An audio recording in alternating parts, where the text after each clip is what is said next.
Well, hello class. I survived the wedding of the century. It was smaller than I anticipated. It was about 80 people. I'm told that was who was on how many were invited. I was expecting larger, but it was at the World Truce Prize. It was not inexpensive. I guess the only thing that kind of was bad is I it was said it was going to start on 1 on Saturday, so I said, oh, as long as I'm there by 1, I won't be in the middle of the wedding. Well, I got there, I looked at my watch, I walked in, and it was already starting. I just looked at my watch, it says 12:56. It was already starting, so we had to sit on the opposite side, which I guess doesn't matter. But anyway, and then the wedding happened, and everyone told me my plus one was a keeper, so I guess I'll have to do something about that.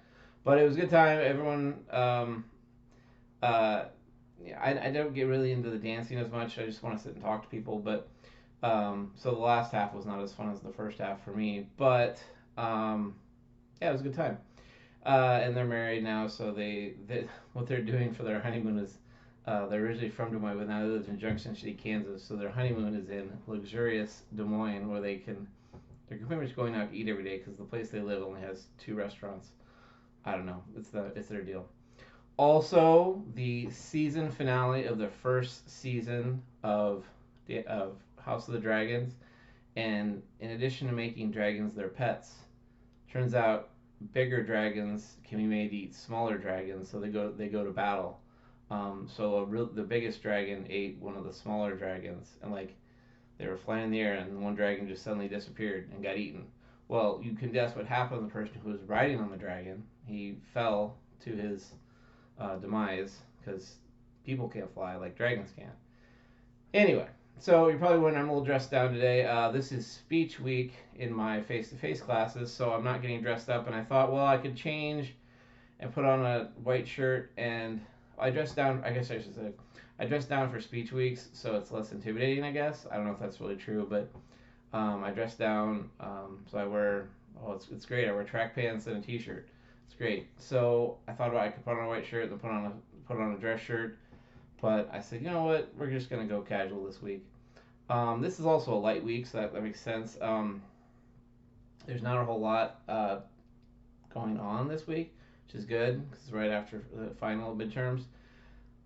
I'm a little disappointed we're talking about Monroe's motivated sequence, but that's what's happening because it's in the book and it's on your test. But if it was entirely up to me, which it's not, we would not cover Monroe's motivated sequence. Fortunately, I don't think we're doing a whole lot with Maslow's hierarchy of needs because there's even bigger reasons not to cover that.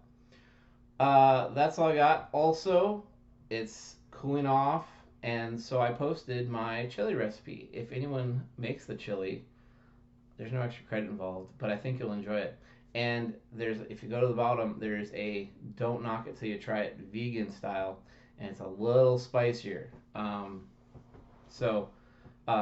You just sub turkey or ground beef or whatever you have for it with tofu, and I personally I like the vegan style, and it comes out really spicy. Back when I worked in the casino business, there were a couple people that tried it.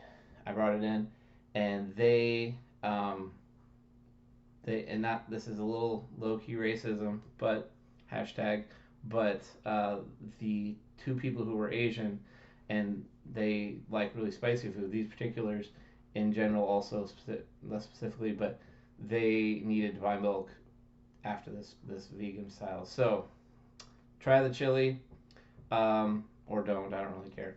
Have a good week, and we'll see you next week. Bye.